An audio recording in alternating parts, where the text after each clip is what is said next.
Ultimately, there's one investment that supersedes all others. Invest in yourself.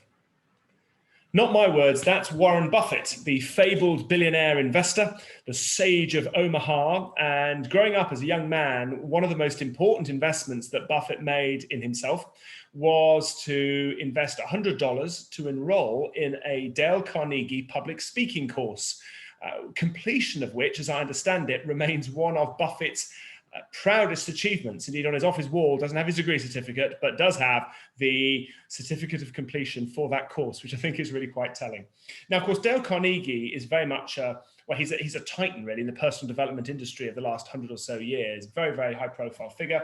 And just a couple of his books that I have on my shelves upstairs in my office include this one, How to Win Friends and Influence People, which I'm sure you've heard of.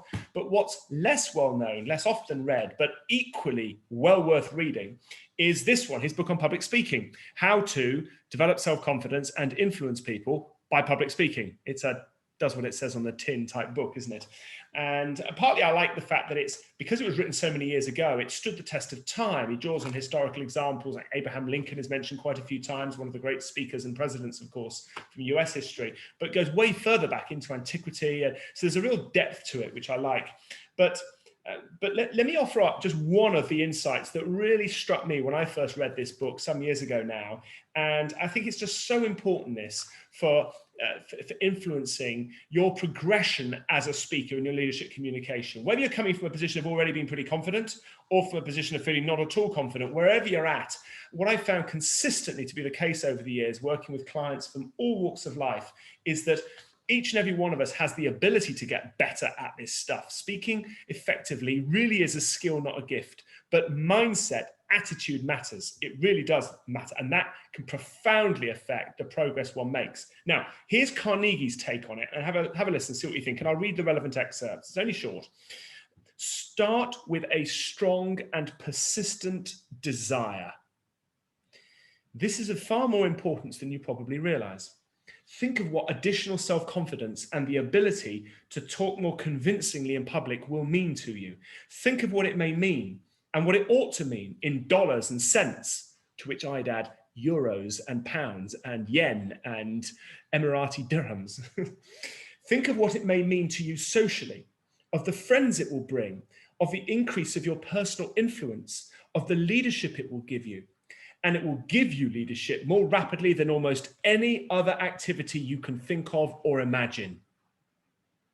That's pretty heady stuff, isn't it? But I think there's real wisdom in that. You know, a mindset that has real desire, where you give yourself compelling reasons to want to get better at this as a skill, is just so important. And in Warren Buffett's case, he proposed to his future wife, Susan Thompson, partway through doing his course in public speaking. Now, I don't know if that was one of his original objectives, but certainly that's a pretty compelling social outcome in terms of desire. How's that for desire, right? But he also speaks of how he was able, despite only being in his early 20s and looking much younger, how as a result of being able to speak with greater confidence, how he was able to sell stocks in Omaha much more easily and effectively as a result. And I am sure you will have seen this in your career to date. The people that have that ability to really speak with confidence and conviction, they do make an impact. It does get picked up. What's your desire? What are the things that are really meaningful to you? Whether they are financial, maybe they're career related, maybe it's maybe ethics related, maybe it's something to do with the kind of footprint you want to have in the world, maybe it's social. What's that? What would continuing to improve, because it's a lifelong journey for all of us, this. What will that improvement in your ability to communicate through the spoken word with real confidence and impact, what can and will that mean to you? Because that desire is what helps, I think, keep us on a really positive, fast trajectory for improvement. So there's a thought for you to consider, drawn from, well, Dale Carnegie, a titan of personal development, and of course, Warren Buffett from the world of investing. If you're watching this anywhere other than simonbucknell.com, that's my digital home online, check out the website, or give me a thumbs up, a comment based on what you've heard. If you're watching this on LinkedIn, it'd be a pleasure to connect, and we'll speak soon.